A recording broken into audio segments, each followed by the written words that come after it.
Nous étudions donc aujourd'hui le projet de loi portant nouvelle organisation territoriale de la République, un nom qui se veut un jeu de mots, après de nombreux autres textes sur les collectivités locales qui ont été examinés depuis le début de notre mandat. Les débats sur le projet de loi relatif à la délimitation des régions sont encore naturellement dans tous les esprits. Et vous le savez, Monsieur le Ministre, nous avions regretté à l'époque le postulat de départ du gouvernement, car pour les écologistes, ce n'est pas en faisant des grandes régions par la taille géographique que nous construirons des régions puissantes par les moyens dont elles disposeraient ou de par leurs compétences nouvelles. La puissance d'une région tient avant tout à ses capacités, à ses compétences, à son autonomie financière et au sentiment d'appartenance qui soude les citoyens qui y habitent. Si certains regrettaient que le texte sur les compétences n'ait pas été discuté avant celui sur la délimitation des régions, nous regrettons quant à nous que le gouvernement n'ait pas profité des premiers mois du mandat en 2012 pour enclencher rapidement une réforme ambitieuse. Certains disent la mère des réformes. Je ne sais pas si cette expression est justifiée. En tout cas, celle qui devait être l'acte 3 de la décentralisation.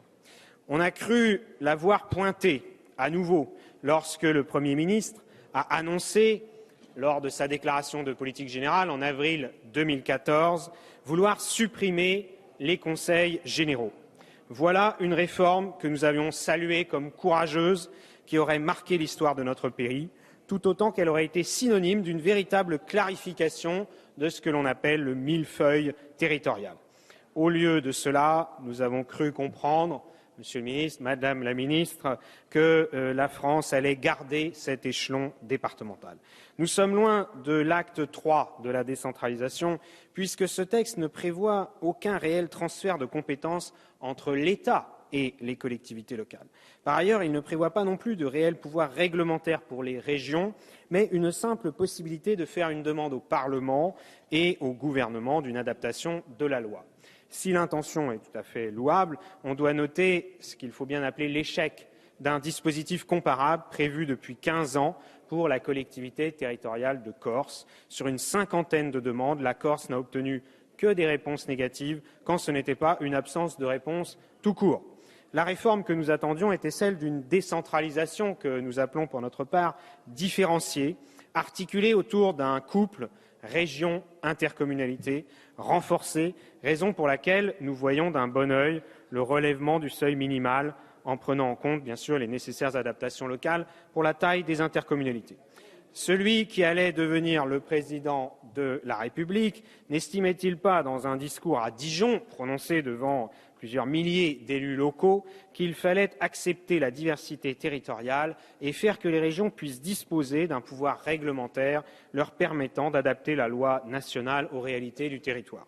Ainsi s'exprimait donc François Hollande pendant la campagne présidentielle de 2012.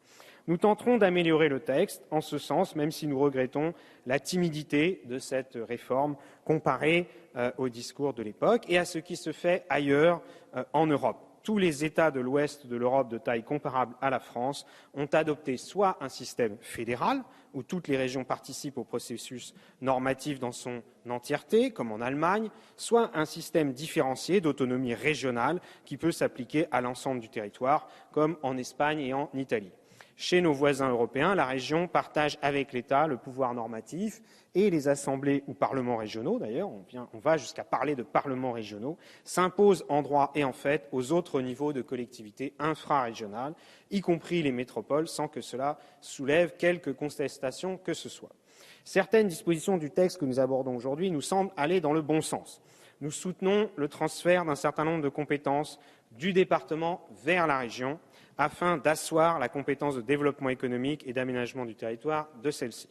Nous saluons également la volonté du gouvernement de rendre prescriptifs les schémas régionaux de développement économique et d'aménagement durable du territoire, afin qu'ils permettent un développement équilibré qui bénéficie à tous, à condition toutefois que ces schémas s'imposent à toutes les collectivités du territoire concerné, y compris aux plus puissantes d'entre elles. Je veux bien sûr parler des métropoles.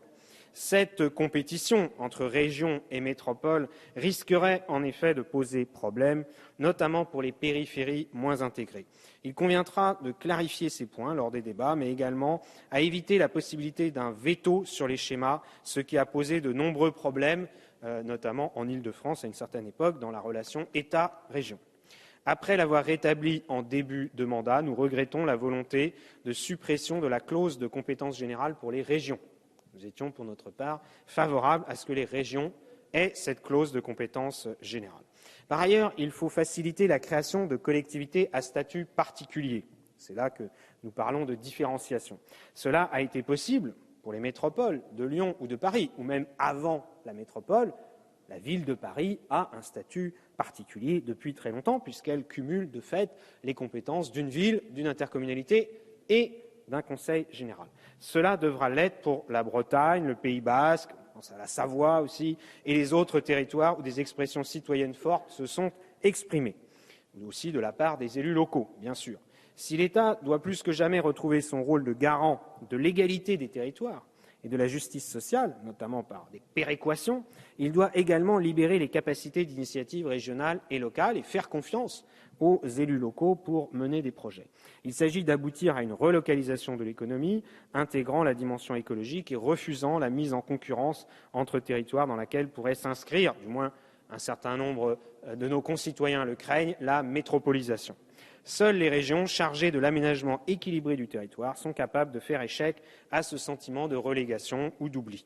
En ce sens, la question des ressources fiscales des régions ne peut plus être repoussée. Et sans attendre le budget 2016, nous souhaitons avoir des réponses à différentes propositions que nous soumettrons et qui permettraient une plus grande autonomie fiscale des régions. Je rappelle que certaines régions européennes ont des budgets 10 fois supérieurs en équivalent par habitant aux régions françaises. Avec la baisse des dotations aux collectivités, une réelle réforme de la fiscalité des collectivités locales devient urgente. Et puis, il y a, cela ne vous étonnera pas, Madame et Monsieur le Ministre, il y a la question écologique. Ce texte doit permettre de rationaliser et de faciliter la transition écologique des territoires en donnant aux collectivités locales les moyens d'une action plus cohérente, notamment au travers du schéma d'aménagement du territoire qui doit comporter des objectifs environnementaux clairs. Je pense notamment à la biodiversité ou au transfert de la compétence sur les espaces naturels sensibles aux régions, qui sont aujourd'hui dans le cadre des départements. Enfin, un effort de transparence et de démocratie doit être également réalisé à tous les niveaux de notre architecture territoriale. Nous y avons contribué en commission des lois, notamment pour les droits de l'opposition dans les conseils municipaux et l'accès aux informations pour les citoyens. Pour la séance, pour notre débat maintenant, nous proposerons des dispositions similaires pour les régions, ainsi que d'y séparer ce que l'on pourrait appeler l'exécutif, le gouvernement régional en quelque sorte, et le délibératif, l'Assemblée régionale, aujourd'hui qu'on appelle le Conseil régional. Nous pousserons une nouvelle fois pour que le suffrage universel direct soit effectif au sein des intercommunalités et des métropoles à l'horizon du prochain renouvellement en 2020, sans remettre ce sujet à une loi ultérieure, car nous craignons beaucoup en la matière que, comme nous le disons souvent, la rue du plus tard mène à la place du jamais. Car si le rôle de l'intercommunalité est réaffirmé, l'introduction du suffrage universel direct, et que l'on soit bien clair, le fléchage d'ailleurs, quelle expression étrange pour les citoyens, le fléchage sur les listes n'est pas un suffrage universel direct. L'introduction du suffrage universel direct pour les structures intercommunales nous semble être une contrepartie logique à l'augmentation de leurs compétences et de leur budget.